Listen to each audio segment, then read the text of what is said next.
ఆలంచున్మెడకట్టి దానికి నపత్య శ్రేణి కల్పించి తద్బాలవ్రాతము నిచ్చిపుచ్చుకును సంబంధంబు కావించి అంటాడు ధూర్జటి ఈశ్వర చేష్టితాన్ని చెప్తూ. అబ్బో ఎంత అద్భుతంగా చెప్పాడో. పెళ్ళిడొచ్చిందో అని పెళ్లి చూపులు చూసి అంగుళం దగ్గర నుంచి సెంటీమీటర్ల వరకు పొడుగు పొట్టి లెక్కలు పెట్టుకుని వీడికి ఈ రంగా వాడికి ఆ రంగా ముక్కు బాగుందని ఒకడు, మూతి బాగుందని ఒకడు, ఇంతమంది పెద్ద సెలక్షన్ కమిటీ దానికి ఇంతమందిని దాటి వాడి జన్మాంతరానికి ఎప్పుడో పెళ్ళి అయి తాళి కట్టాడు. తాళి కట్టి ఇంటికి తెచ్చాడు. ఓ కొడుకు కూతురు. కొన్నాళ్ళయింది కూతుర్ని అత్తవారింటికి పంపించేశాడు. కొడుకు ఒక్కడే ఉన్నాడు. కొన్నాళ్ళయింది కోడలు వచ్చింది. మళ్ళీ కూతురుతో సమానమేగా. ఓ కొడుకు కూతురు, ఇప్పుడు కొడుకు కోడలు. ఇక్కడ కూతురు అక్కడికి వెళ్ళింది, ఆయనకి కొడుకు కోడలు, నాకు కూతురు అల్లుడు. సంసారం పెరుగుతోంది రోజు రోజుకి. ఇద్దరు వియ్యంకులు, ఆ వియ్యంకుల అన్నదమ్ములు, వాళ్ళ బంధువులు, నా బంధువులు, ఇవన్నీ మర్యాదలు. సంసారం పెరుగుతోంది. ఇందులో ఎన్నో కోరికలు, ఎన్నో ఆలోచనలు, ఎన్నో చెయ్యవలసిన పనులు, ఎన్నో మర్యాదలు. వీటన్నిటిలో ఈశ్వర ఈదలేకపోతున్నాను. అసలు ఏది చెయ్యాలో అది పోయింది. అసలు ఈ మనుష్య జన్మలోకి వచ్చి ఏది చేరుకోవాలో అది పోయింది. అది చేరుకోవాలని లోపల ఉంది. అదొక్కదానికే మార్గం దొరకట్ల.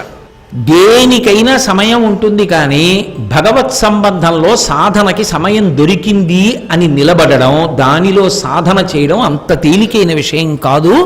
అసలు ఈష ఆ సంకల్పం కలగడం కూడా అంత తేలిక విషయం కాదు. కాబట్టి పరమేశ్వర పరిపాల్యో, ఈ సంసార భయము నుండి నన్ను ఉద్ధరించి నేను ధైర్యంగా వెళ్ళవలసిన మార్గంలో వెడుతూ, అంటే సంసారములను విడిచిపెట్టమని కాదు శంకరుల యొక్క ఉద్దేశం. సంసారములో ఉంటూ తరించగలిగిన రీతిలో ప్రవర్తించడం అంటే ధర్మమునందు అనురక్తి కల్పించి నన్ను కాపాడు. ఈ రక్షణ అన్నది నువ్వు చెయ్యగలవది. నాకు ఇష్టమా, నాకు నెప్ప అన్నది వదిలి, నాతో చేయించడం మాత్రం నాకు నేర్పు, కాపాడు. కాబట్టి మచ్చాధిభిరవతారై అవతారవతావత సదా వసుధాం పరమేశ్వర పరిపాల్యో భవతాపభీతోహం.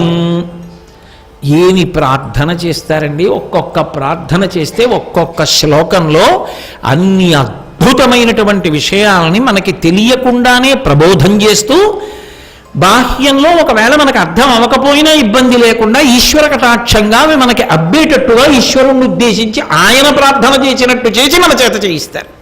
ఏమిచ్చి రుణం తీర్చుకుంటాం శంకరాచార్యుల వారికి? ఆ స్తోత్రం ప్రతిరోజు చదువుకుని, అది చదువుకుంటే చాలు శంకరాచార్యుల వారు సంతోషిస్తారు.